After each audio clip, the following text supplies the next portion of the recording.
विजय तिलक।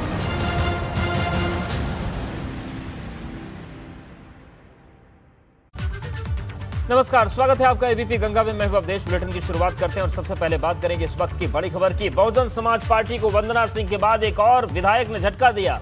बसपा के विधानमंडल दल के अध्यक्ष और विधायक शाह आलम उर्फ गड्डू जमाली ने पार्टी के सभी पदों से इस्तीफा दिया है। उन्होंने कुछ बातों के चलते इस्तीफा देने की बात कहते हुए मायावती को त्याग पत्र भेजा है, जिसके बाद बसपा का कहना है कि उन्होंने स्वार्थ के चलते इस्तीफा दिया। पार्टी की तरफ से कहा गया है कि उनकी कंपनी में काम करने वाली एक लड़की ने जमाली पर केस किया था।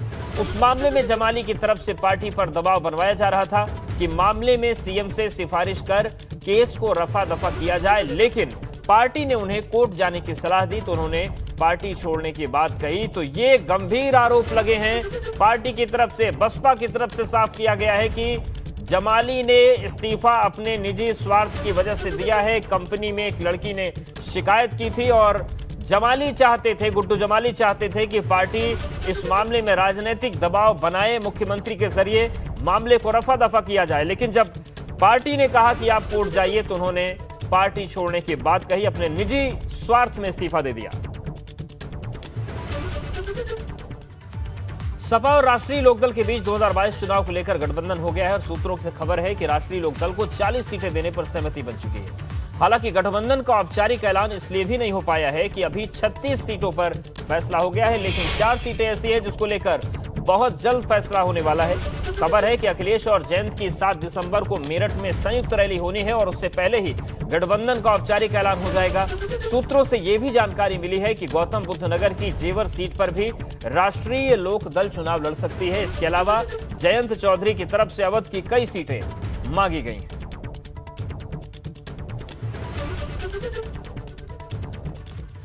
और चलिए अब आपको ग्राफिक्स के जरिए समझाते हैं कि आखिर कौन सी विधानसभा सीटें राष्ट्रीय लोकदल के खाते में जा सकती हैं। रालोद को मिलने वाली जो संभावित सीटें हैं, सहारनपुर की 2 सीटें हैं, देवबंद, रामपुर, मनिहारन पर।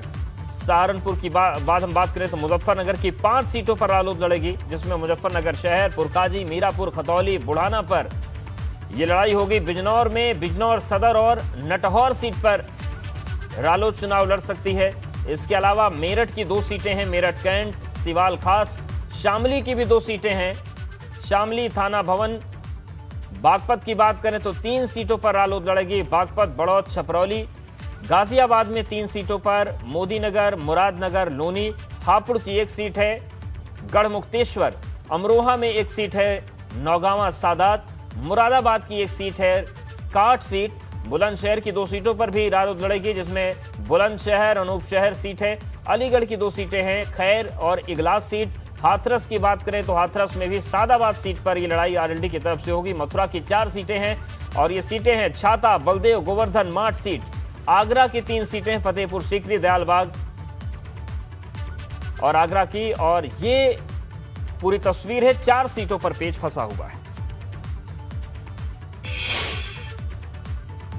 और अब बात भाजपा के त्रिदेव वाले प्लान की, क्योंकि जहां बड़े नेता रैली और जनसभा कर रहे हैं, वहीं भाजपा का त्रिदेव जमीन पर विपक्ष का खेल खराब कर रहे हैं। ये रिपोर्ट देखिए।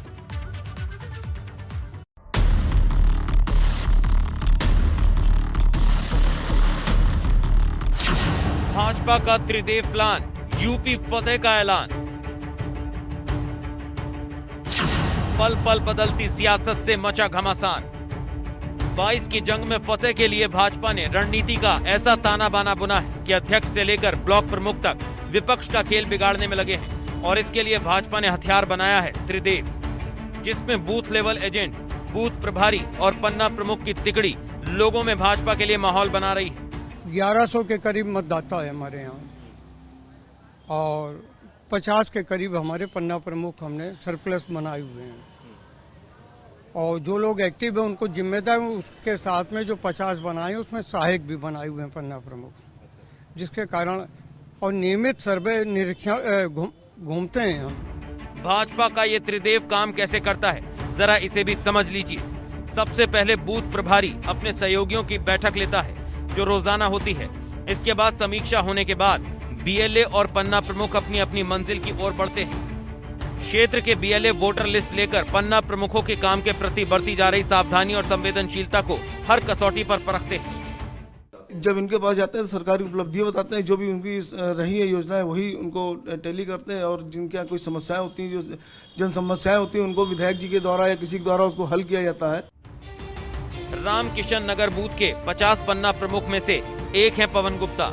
सुबह की समीक्षा बैठक के बाद ये रोज अपने मिशन पर यूं ही निकल जाते। अभी जब कोविड काल आया था तो कोविड काल में ये हमारे बूथ में मतलब इस मंडल पे हमें जो कई सारी चीज़ें आई थी, भोजन की व्यवस्थाएं आई थी, मास्क, सैनिटाइजर, साबुन, ये सब चीज़ें आए थे, जिसको हम लोगों ने जमीन पर उतारा। यहाँ लोगों के बीच माहौल बनाने के लिए एक व्हाट्सएप ग्रुप भी बनाया गया है, जिसमें लोगों से सीधा संपर्क किया जाता है। मतलब जहाँ बड़े नेता रैली और जनसभाओं से माहौल बना रहे हैं, वहीं जमीन पर भाजपा का ये त्रिदेव विपक्ष को हराने की रणनीति पर काम कर रहा है। भारतीय जनता पार्टी के विरोधी भी ये कहते हैं कि चुनावी रणनीति में भारतीय जनता पार्टी का कोई सानी नहीं है। माइक्रो मैनेजमेंट करके चुनाव कैसे जीतना है बीजेपी के कुशल रणनीतिकार ये बता चुके हैं। साल 2017 का एक बार फिर से परफॉर्मेंस दोहराना है, इसलिए माइक्रो मैनेजमेंट कर लिया गया है इस मकसद से कि भारतीय जनता पार्टी को एक बार फिर से साल 2022 में सरकार में लाना है।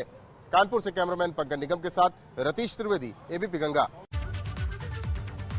और यूपी चुनाव को लेकर कांग्रेस महासचिव प्रियंका गांधी की नजर बुंदेलखंड पर है। चित्रकूट के बाद अब प्रियंका 27 नवंबर को महोबा में प्रतिज्ञा रैली करने वाली।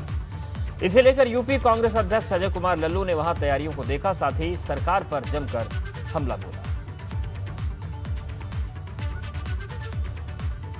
27 तारीख को प्रतिज्ञा रैली को संबोधित करने आदरणीय प्रियंका गांधी जी यहाँ उपस्थित रहेंगी।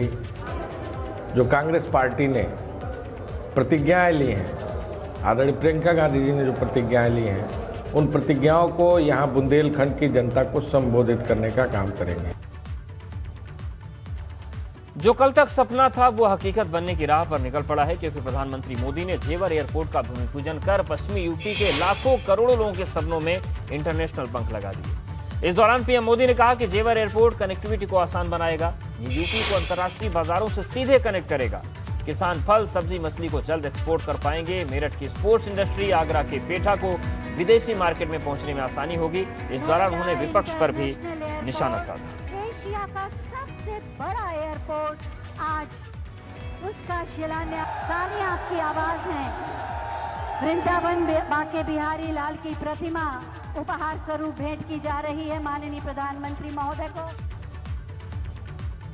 यूं तो उत्तर प्रदेश में चुनाव से पहले क्रेडिट की लड़ाई जारी है, उसी में अब जेवर एयरपोर्ट का नाम भी जुड़ गया है। पीएम मोदी ने जेवर में विपक्ष पर प्रहार किया तो अखिलेश ने अपने अंदाज में पलटवार किया है। आज जब कोई साथी खुश होकर कहता है कि अपने घर के पास के हवाई अड्डे से उसने अपने माता पिता के साथ पहली बार हवाई यात्रा की है, जब वो अपनी फोटो को साझा करता है, तब मुझे लगता है कि हमारे प्रयास सफल है। एक तरफ तो हवाई अड्डा बेच रहे हैं, दूसरी तरफ हवाई अड्डा बना रहे हैं। बताओ आप इनकी बातों पे भरोसा करोगे कि नहीं करोगे? मुझे वो समय याद आया जब भारतीय जनता पार्टी के लोगों ने कहा था कि ये गरीब हवाई चप्पल पे चलने वाला हवाई जहाज पे चलेगा। बताओ हमारे गरीब भाइयों, कितने लोग हैं जो हवाई जहाज पे चल लिए हैं। 21 नवंबर को सोशल मीडिया पर सुर्खियां बटोरने वाली प्रधानमंत्री नरेंद्र मोदी और मुख्यमंत्री योगी आदित्यनाथ की उस तस्वीर थी जिसमें पीएम मोदी मुख्यमंत्री योगी आदित्यनाथ के कंधे पर हाथ रखकर उनसे बातचीत करते दिख रहे हैं। हालांकि प्रधानमंत्री और मुख्यमंत्री के बीच क्या बात हुई ये तो सिर्फ वही जानते हैं, लेकिन आज रक्षा मंत्री राजनाथ सिंह ने सीतापुर में एक जनसभा में उस तस्वीर का जिक्र करते हुए कहा, हल्के फुल्के अंदाज में कहा कि प्रधानमंत्री ने मुख्यमंत्री योगी आदित्यनाथ से कहा कि एक तेज तर्रार बल्लेबाज की तरह धड़ाधड़ बल्लेबाजी करते जाएं, भाजपा की जीत सुनिश्चित है। सबसे पहले आपको सुनवाते हैं कि रक्षा मंत्री राजनाथ सिंह ने क्या कहा है। मैंने कहा है योगी जी को, योगी जी एक तेज तर्रार बैट्समैन की तरफ, क्रिकेट का जो खिलाड़ी है उस तेज तर्रार खिलाड़ी की तरफ बैटिंग कर रहे हैं, बैटिंग करते जाइए। और आपने देखा होगा कि मोदी जी कंधे पर हाथ रखे थे योगी जी को, वो ट्वीट गया तो लोगों ने कहा क्या कह रहे थे कान में, कुछ कह नहीं रहे थे। कह रहे थे योगी जी धड़ बल्लेबाजी करते जाओ, बल्लेबाजी करते जाओ, बल्लेबाजी करते जाओ और भारतीय जनता पार्टी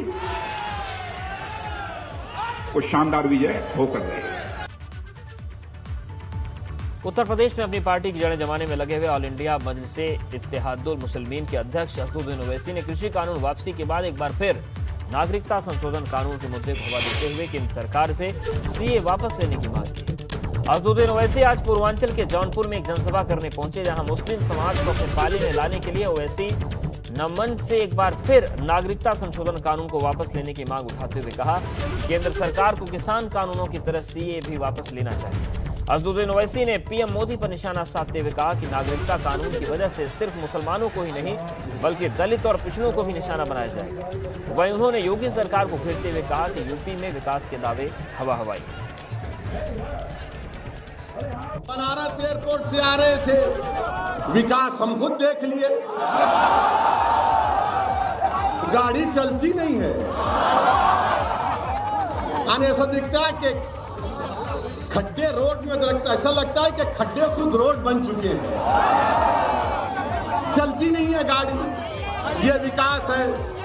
अच्छा आपका देखिए, क्या जौनपुर में जो किसान है उनकी खेतों का क्या हाल है? उनकी खेतों का हाल यह है कि किसान रात में नहीं सो पाता कि कहीं गाय ना चले जाए, कहीं भैंस ना चले जाए, कहीं जंगली सूअर ना चले जाए। चाहिए क्या CAA का कानून वापिस होना चाहिए? जिस तरह किसान कानून वापिस हुआ, क्या जौनपुर की जनता CAA कानून की वापसी का मुतालबा करती है? जब NPR NRC होगा तो सिर्फ मुसलमान नहीं, दलित को भी, यादव को भी, राजभर को भी, ब्राह्मण को भी, सबको लाइन में खड़ा रहना पड़ेगा। सबको लाइन में खड़ा कर देंगे मोदी जी।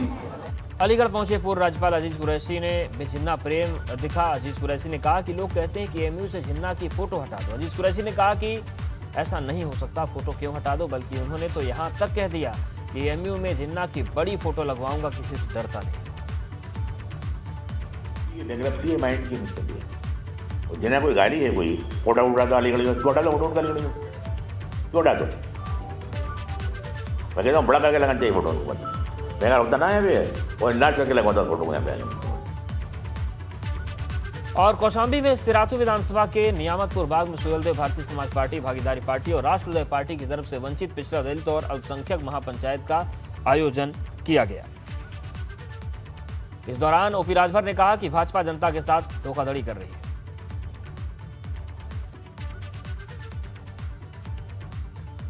मंत्री हिंदू, गृह मंत्री हिंदू, रक्षा मंत्री हिंदू, मुख्यमंत्री हिंदू, कैसे खतरे में बा? अगर मुसलमान का है कि इस्लाम खतरे में, तब तो मानल जा सकता है, लेकिन तू का हुआ हिंदू खतरे में नहीं साथी, भारतीय जनता पार्टी की उसी खतरे में है 2022 में जाने वाली है। किसानों को रिझाने और मनाने में भाजपा कोई गलती नहीं करना चाहती। एक और जहां भाजपा ने कृषि कानून वापस लेकर किसानों की बात मानी, तो अब किसानों तक पहुंचकर केंद्र और प्रदेश सरकार की ओर से चलाई जा रही योजनाओं की जानकारी। इसी कड़ी में आज पूरे यूपी में भाजपा किसान मोर्चा ने ट्रैक्टर रैली निकाली। आपको दो तस्वीरें दिखाते हैं। पहली तस्वीर देवरिया और दूसरी तस्वीर सुल्तानपुर की, जहां भाजपा किसान मोर्चा ने ट्रैक्टर रैली निकाली। तो दो तस्वीरें आपके सामने हैं और रैली के जरिए किसानों को साधने की कोशिश हो रही है।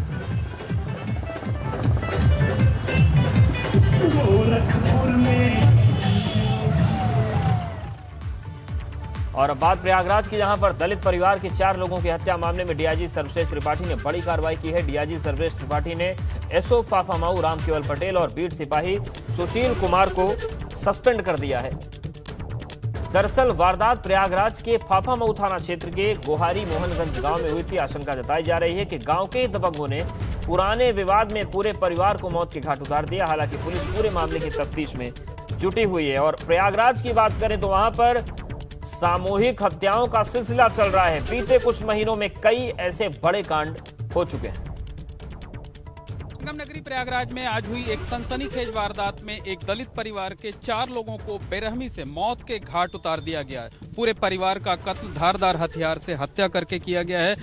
ये सनसनीखेज वारदात फाफामऊ थाना क्षेत्र के गोहरी मोहनलालगंज गांव में हुई है। फिलहाल इस सनसनीखेज वारदात से प्रयागराज में डर और दहशत का माहौल है और लोग कानून व्यवस्था को लेकर सवाल उठा रहे हैं।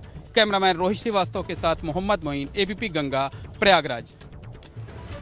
और किसान आंदोलन को 1 साल पूरे होने वाले हैं। इसकी वजह से एक तरफ तो किसानों की संख्या बॉर्डर पर बढ़ रही तो दूसरी तरफ दिल्ली पुलिस ने भी एहतियातन इंतजाम कर लिए हैं। नेशनल हाईवे 9 पर फिर से बैरिकेडिंग लगा दी गई है, साथ ही पत्थरों को एक बार फिर से वहां पर रखा जा रहा है।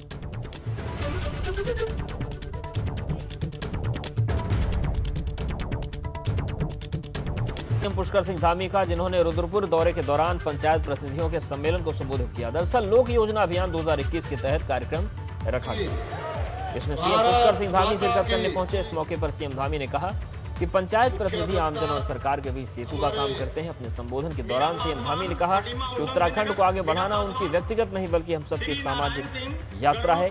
इसके लिए हम सभी प्रदेशवासियों को मिलकर काम करना होगा। हर क्षेत्र में उत्तराखंड का दशक होगा, यानी कि जो आजादी के बाद से लेकर अभी तक के जितने कालखंड है, जितना ये समय है, उस समय में अगर हम ये 10 सालों की तुलना करेंगे, जो 20 से 30 का दशक होगा, तो ये 20 से 30 का दशक हर क्षेत्र में भारी पड़ने वाला है। इसको लेकर मैं आपको बताना चाहता हूं कि हमने एक बोधिसत्व, एक विचार श्रृंखला ये हमने प्रारंभ की है।